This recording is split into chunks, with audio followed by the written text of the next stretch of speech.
জায়গাটা একসময় সবুজ আর খুবই সুন্দর ছিল। স্যাম নামের একজন ব্যবসায়ী তার গাধার গাড়িতে করে পেঁয়াজ বিক্রি করতে আসতো। সে দাবি করত যে তার পেঁয়াজ খেলে বড় বড় রোগ সেরে যায় আর বিষাক্ত গিরগিটিও কাছে আসে না। স্যাম সেখানকার এক স্কুল টিচার ক্যাথরিনকে পছন্দ করত আর তার জন্য পেঁয়াজের তৈরি বিশেষ খাবার নিয়ে আসতো। এর বদলে ক্যাথরিন তাকে এক জার পিস ফল দিত।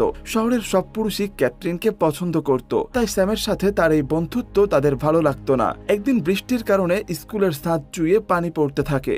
স্যাম ক্যাথরিনকে ছাদ ছাড়াতে সাহায্য করে আর এই সুযোগে তারা একে অপরের সাথে অনেক সময় কাটায়। এই খুশিতে স্যাম স্কুলের অন্যান্য অংশ মেরামত করতে শুরু করে। সে লক্ষ্য করে যে বড়দের ক্লাসে অনেকেই ক্যাথরিনকে নিয়ে আজে বাজে কথা বলছে, যার মধ্যে ওয়ার্ডেনের দাদু ওয়াকারও ছিল। ওয়াকার ক্যাথরিনকে বাইরে দেখা করার জন্য ডাকলে ক্যাথরিন নিষেধ করে দেয় আর এতে সে খুবই রেগে যায়। দেখতে দেখতে স্কুলটা খুব সুন্দর হয়ে ওঠে। একদিন এক বৃষ্টির দুপুরে স্যাম আর ক্যাথরিন একে অপরকে চুমু খায় আর ওয়াকার সেটা দেখে ফেলে। সে সারা শহরে এই খবর ছড়িয়ে দেয়। কিছুক্ষণের মধ্যেই গ্রামের লোক জড়ো হয়ে যায় আর শাস্তি হিসাবে স্কুলটা জ্বালিয়ে দেয়। ক্যাথরিন দৌড়ে পুলিশের কাছে যায়, কিন্তু শেরিফ তখন নেশাগ্রস্ত হয়েছিল আর সে ক্যাথরিনকে চুমু খেতে চায়। ক্যাথরিন তাকে ধাক্কা মেরে সরিয়ে দিলে সে হুমকি দেয় যে অন্য জাতির লোকের সাথে সম্পর্ক রাখা বেআইনি আর এর জন্য স্যামের বিচার হবে।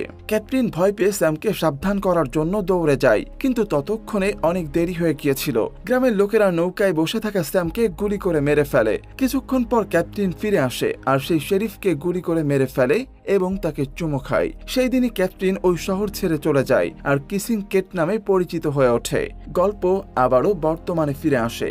এক্স-রে স্ট্যানলিকে বলে এরপর যদি সে কিছু খুঁজে পায় তাহলে যেন আগে তাকে দেয়। কিছুদিন পর এক বদমাস ছেলের সাথে স্ট্যানলির ঝগড়া শুরু হয়, কিন্তু বাকিরা এসে তাদেরকে শান্ত করে। এই ঘটনার পর স্ট্যানলির সম্মান সবার চোখে বেড়ে যায় আর তারা তাকে কেপম্যান নামে ডাকতে শুরু করে। এর কিছুদিন পর স্ট্যানলি তার মায়ের চিঠি পায়, যেখানে লেখা ছিল যে তার বাবার সব পরীক্ষা ব্যর্থ হয়েছে আর বাড়িওয়ালা তাদের যে কোনো দিন বাড়ি থেকে বের করে দিতে পারে।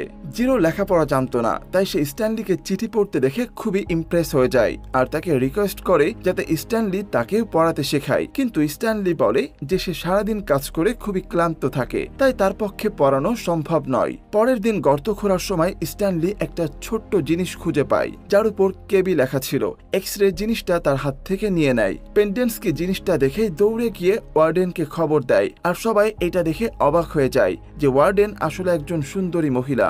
সে জিনিসটা দেখে খুবই খুশি হয় আর এক্স-রেকে সেদিন ছুটি দিয়ে দেয়। বাকি ছেলেদের সে এক্স-রের গর্তের চারপাশে ঘুরতে বলে, কিন্তু সেখানে তারা আর কিছুই খুঁজে পায় না, কারণ আসল জায়গাটা তো সেটা ছিল না। কয়েকদিন পর যখন মিস্টার স্যার পানির বোতল ভরছিল, তখন একটা ছেলে তার ট্রাক থেকে সূর্যমুখীর বীজের প্যাকেট